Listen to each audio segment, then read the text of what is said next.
जाएगी, स्थिर हो जाएगी। जब ऐसी हो जाएगी स्थिति, तब गुरु महाराज क्या कहते हैं, स्याही सुराख सफेदी होई, जरग जाए जंगली सोई। जब आप ध्यान के समय ऐसे बैठ जाते हो और एकदम से सामने देखते हो और एकदम काला काला यहाँ पर रहता है, गुरु महाराज ने समझाया।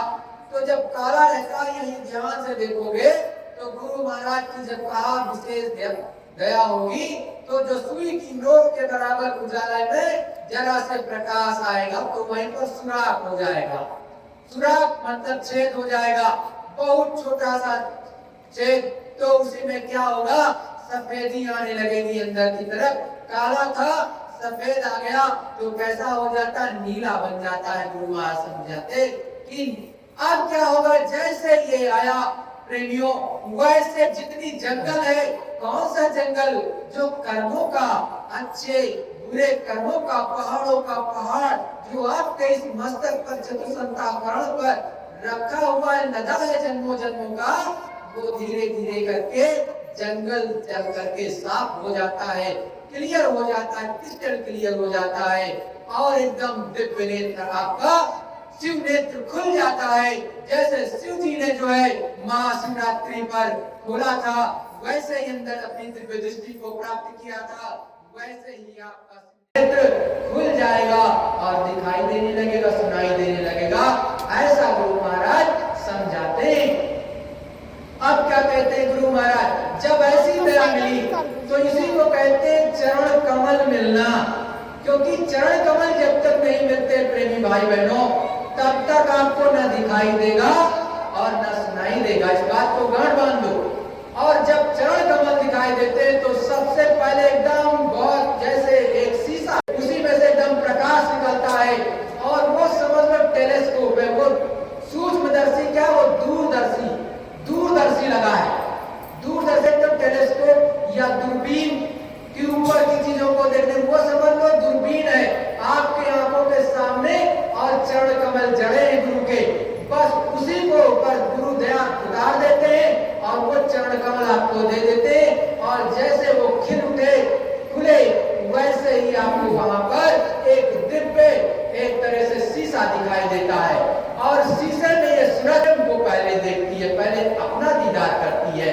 इसीलिए कहते हैं जो पहले अपने को जान लेता है वही खुदा को जान सकता है, जो अपने को नहीं जानता है वो खुदा का दीदार क्या करेगा।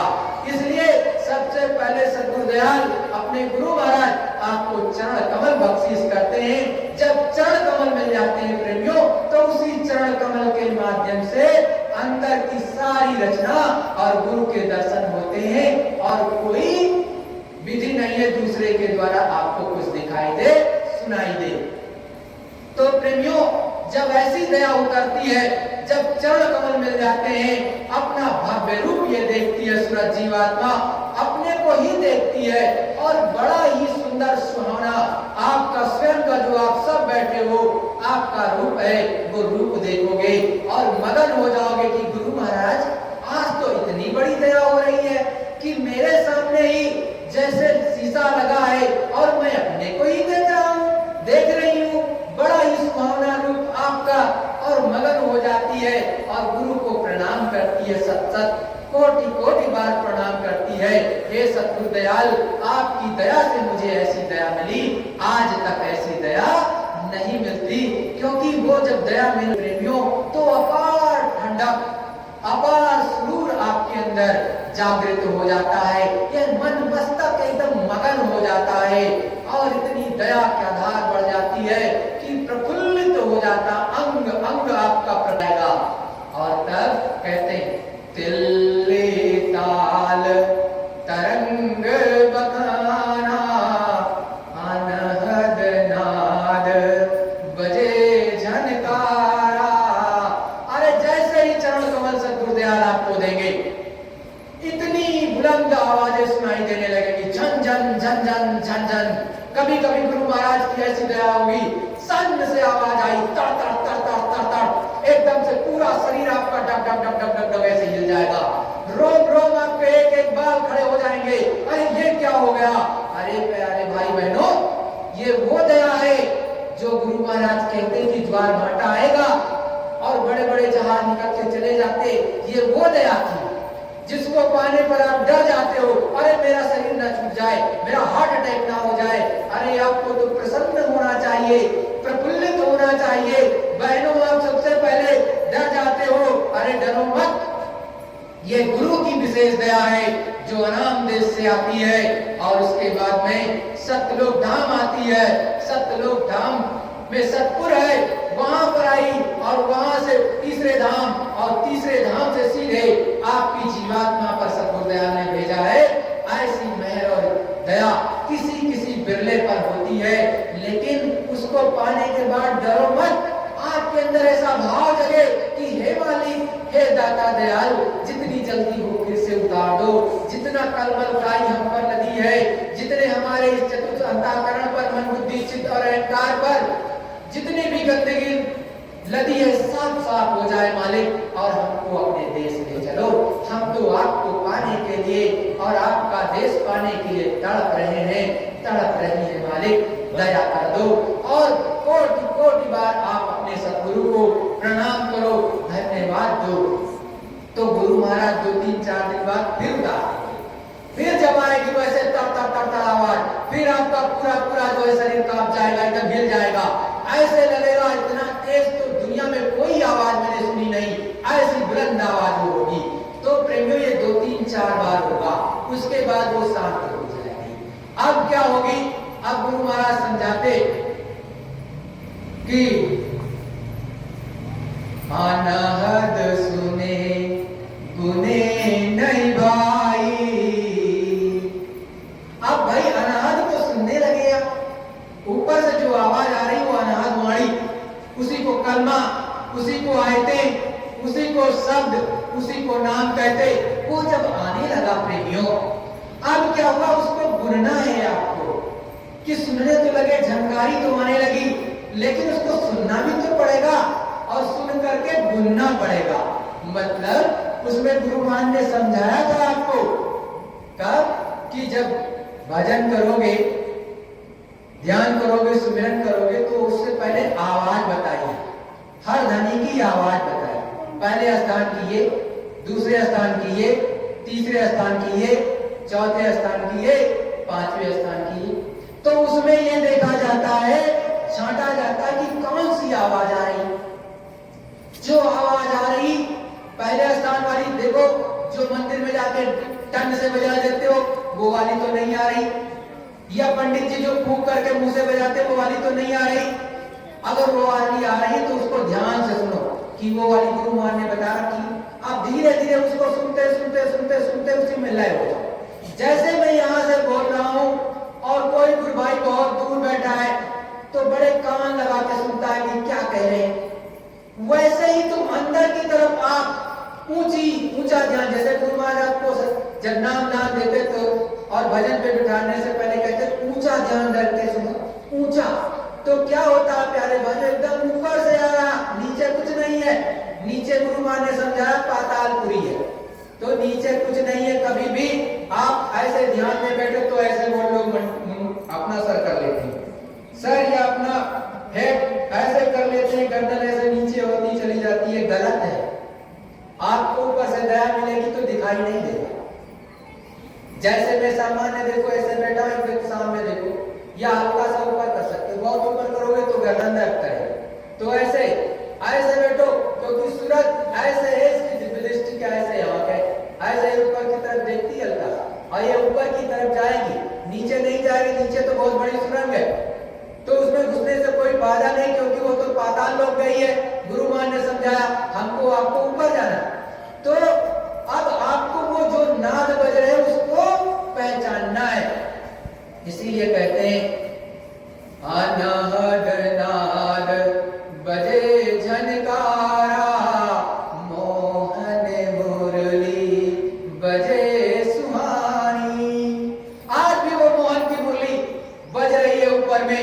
सतगुरु दयाल समझाते, अरे चलो उसको सुनो। तो आप केवल बाहर वाली सोचते हो कि बाहर ही बजती है, अंदर में चढ़ चलो प्रेमी भाई बहनों, तो उसको सुनने को मिलेगा। संतों ने कहा,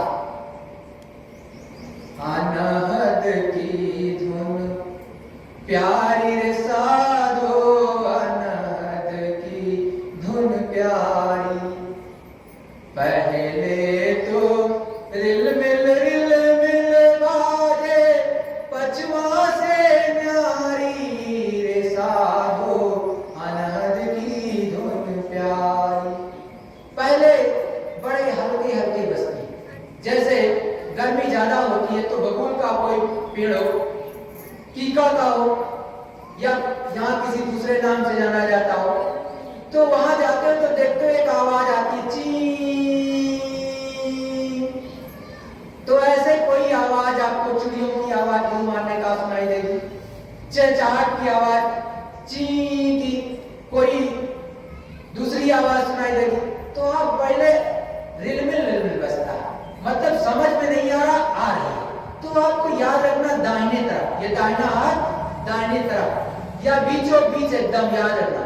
इधर की तरफ भी सुनना है, बाएं की तरफ चाहे जितनी तेज आवाज आ रही है, अगर बहुत तेज है तो कान की उंगली निकाल देना पड़ेगी। बाएं पद दयाल का नहीं होता, काल का पद है, ये काल की दिशा जा रही है, तो बाएं की दिशा कभी नहीं जाना है, हमेशा दाएं साइड से जाना है। दाएं से रास्ता दयाल पद को गया, बाएं से काल के यहाँ गया है। इसलिए हमको 5 नाम गुरुमान ने दयाल पद की तरफ के हिसाब से बताया है।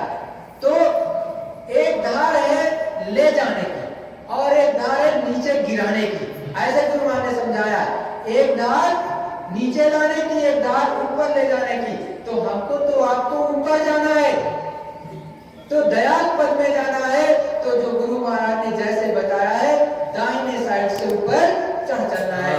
तो पहले धीरे धीरे बजेगा, धीरे धीरे करके जब सुनने लगोगे थोड़ा, तो वो साफ होने लगेगा। तो पहले से आपको और अच्छी लगेगी, फिर और एक आध 2-4 दिन लगेगा तो और साफ हो जाएगी और एकदम स्पष्ट होगी, फिर 2-4 दिन और होगा तो और साफ हो जाएगी, एकदम बुलंद आवाज आने लगेगी। तो जब एकदम से बुलंद हो जाएगी तो आपका मन उस समय क्या कहेगा, मन मस्त मगन मन गाना, गुरु में अपने को लगाना। मन मस्त मगन मन गाना, मन को गुरु में लगाना। जब चढ़े सुरतिया अंबर, तब दिव्य देश दिखलाम।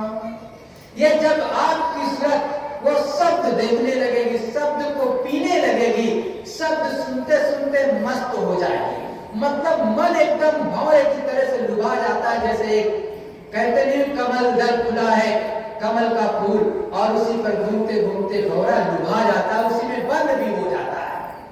और सुबह होता है तब उसको मकरंद लेकर के उसी से पी के मस्त रहता है। सुबह होता है, सूरज की रोशनी पड़ती, फिर से वो खुलता है कमल, तो वो निकलता है बाहर, और नहीं तो उसी में मस्त पड़ा। तो वैसे ही ये मन और सूरत एकदम मस्त हो जाते हैं जब ऊपर का शब्द आपको सुनने को मिलेगा। तो अब क्या होगा, जब ये सूरत और मन दोनों अब शब्द को पकड़ लिया, तो ये सूरत आपकी जीवात्मा ऊपर चढ़ने लगेगी, तब आपको दिव्य देश दिखाई देने लगेंगे। इसीलिए कहा, क्या कहा, बिना बजाए निस दिन बाजे, घंटा शंख नगाड़ी रे। बहरा सुन सुन मस्त होते, तन की सुधि बिसारी रे। बिन भूमि का महल बनाए, तान ज्योति उजियारी रे। अंधा देख देख सुख पावे, बात बतावे सारी रे। गगन बीच अमृत का कुआं, सदा झरे सुखकारी रे। पंख पुरुष चढ़े बिन सीढ़ी, पीवे भर भर झारी रे। अचरज देखा साधो गुरुवर, अचरज देखा भारी रे। है जीवात्मा, क्या कहती है कि बिना बजाए वो घंटा शंख ऊपर से बजता है, जिसको वो पुरुष भी सुन सकता है जो बहरा है कानों से। ये जो आपके शरीर का कान है वो सुन नहीं सकता, बहरा है, लेकिन उससे वो जो ऊपर प्रभु परमात्मा आवाज दे रहा है उसको सुनता है। किस कौन सी कान से? अंदर वाले दिव्य कान से सुनता है, जीवात्मा के कान से सुनता है। और फिर कहते हैं वो कोई किसी को बजाना नहीं बजता है, दिन रात अनवरत बजता रहता है। अगर वो बजना खत्म हो जाए तो ये जितनी सृष्टि 3 लोगों की ये तुरंत समेट जाएगी, यहाँ एक कुछ भी नहीं बचे। अब बात आती है, फिर कहते हैं बिन भूमि का महल बना है, इतना बड़ा महल बना है कि ये विश्व क्या है, ये विश्व से भी ये बहुत नन्हा सा है उसके सामने। इतना बड़ा महल बना है वहां पर आकाश में, और उसमें उस महल में इतना बड़ा दिया चिराग, इतना रोशनी हो रही है कि वो पूरे तीनों लोक में फैल रही, उसका उजाला जा रहा। और उसको कौन देख रहा है? अंधा, जिसकी आंख नहीं है। कौन सी आंख? बाहर वाली शरीर की आंख नहीं, वो अंधा है, और अंदर वाली से उसको देख रहा है। और अंधा भी एकदम प्रसन्न हो रहा, उस पर भी खुमारी चढ़ रही है, आनंद आ रहा उसको कि हे मालिक कितनी बड़ी दया आपने दे दी। और यहीं से बैठे बैठे कुछ भी बता भी सकता है। और फिर कहते हैं बिना भूमि के उल्टा कुआं ऊपर में बना हुआ है, कुआं भी उल्टा है, और उसमें से क्या झर रहा है? अमृत जो है बरस रहा है, टपक रहा है, झरझर बरस रहा है, और सारी की सारी जीवात्माएं पी रही हैं। और कौन चढ़ करके पीता है? जिसके पंगु का मतलब विकलांग, जो हैंडीकैप्ड है, जो पैरों से चल नहीं सकता, हाथ से चल नहीं सकता, वो भी चढ़ करके उसको पी रहा है, झर करके पी रहा है, और छक करके पी रहा है। और तब सद्गुरुदेव कहते हैं पीवे अमृत छुए अमृत पीवे अगाई, पीवत मन छट जाई। सद्गुरुदेव अपने गुरु महाराज स्वयं आपको समझाते हुए बताया कि वो अमृत जब चूता है, चूता ये जीवात्मा पीती पीती एकदम छप जाती है। जीवात्मा के संग जो ये मन बैठा है, जो आपको अधिकतर वक्ता आकर के ये समझाते रहे कि मन आज तक नहीं रुका तो अब क्या रुकेगा। अरे प्यारे भाई बहनों, ये मन सेकंडों में रुकता है, लेकिन कैसे? गुरु की दया से और शब्द सुनने से। दूसरा कोई उपाय नहीं, 2 ही उपाय है। पहले गुरु की दया, गुरु से प्रेम, और दूसरा जब गुरु खुश हो जाएंगे तो नाम उतार देंगे, शब्द उतार देंगे। जब वो अमृत छूने लगेगा, वो शब्द आने लगेगा, तो मन एक टक उठ जाता है। आप उस समय सोचोगे कि अरे ये क्या हो गया? जो मन अभी यहाँ रहता था, अभी रांची पहुंच जाता, अभी बहन के यहाँ, अभी भाई के यहाँ, अभी दोस्त के यहाँ पहुंच जाता, अभी मुंबई और गुजरात पहुंच जाता, अभी उत्तर प्रदेश पहुंच जाता, अभी कहीं कलकत्ते पहुंच जाता। लेकिन ऐसा क्या हो गया कि ये अब कहीं नहीं जा रहा, एकदम स्थिर हो गया। अब वो अमीर रस पीने लगता है तो गदगद हो जाता है। अब उसको केवल गुरु महाराज के अलावा कुछ सुहाता हुआता नहीं, और नाम की खुमारी उस पर चढ़ गई। अब नाम की खुमारी चढ़ी, अभी तक नहीं थी। अब जब उसको शब्द छूने लगा, अमृत पीने लगी ये सूरज जीवात्मा, तब कहती है कि हे सद्गुरुदयाल, अब तो ये मन कहीं नहीं जा रहा, अब हमको अपने घर ले चलो। और वो इस दुनिया के जितने भी दुख सुख एकदम धीरे धीरे करके पारे होने लगती सूरज जीवात्मा। यहाँ का काम करेगी, ऐसा नहीं है कि काम नहीं करेगी, लेकिन वो ज्यादा ना तो दुखी होगी, ना ज्यादा किसी के सुख से सुखी होगी। वो एकदम शांत, निर्मल, पवित्र। आप उसे 2 गाली दे दोगे तब भी वो हंस के टाल देगा, जानता सब है, लेकिन आपको जवाब नहीं दे। आप उसकी खूब बुराई करो, आपकी वो बुराई नहीं करेगा। दूसरा कोई जानेगा भी कि वो हमारी बुराई करता है लेकिन कुछ कहेगा नहीं। गुरु महाराज ने उसके लिए बहुत अच्छी कहानी सुनाई, वो भी आपको सुनाए देता हूं, जानो। गुरु महाराज ने कहा कि एक राजा था, उसका राज्य था। उसी समय पर एक ब्राह्मण जो है भिक्षा मांगने का समय हो गया था, सुबह का समय था। तो सुबह का समय था, वो भिक्षा मांगने के लिए निकले। और राजा क्या था, सुबह के समय पर बाहर की तरफ निकला तो अस्तबल पड़ रहा था। तो अस्तबल में चला गया निरीक्षण करने के लिए कि लाओ देख लें अस्तबल कैसा है हमारा। तो वहां बहुत से घोड़े बंधे थे, और जो भिस्ती होते, भिस्ती कहते हैं जो घोड़ों की देखभाल कहते हैं, मतलब उसकी देख रेख, उसकी सेवा करना उनका काम। तो राजा वहीं उपस्थित, और उधर ब्राह्मण दरवाजे पर आ गया। उसने कहा भिक्षाम दे, आवाज लगाई तो सभी कर्मचारी, राजा वहां पर था तो कोई बाहर नहीं निकला, क्योंकि राजा आदेश दे तब तो बाहर जाए। अब राजा का आदेश नहीं तो कैसे बाहर चलेगा। तो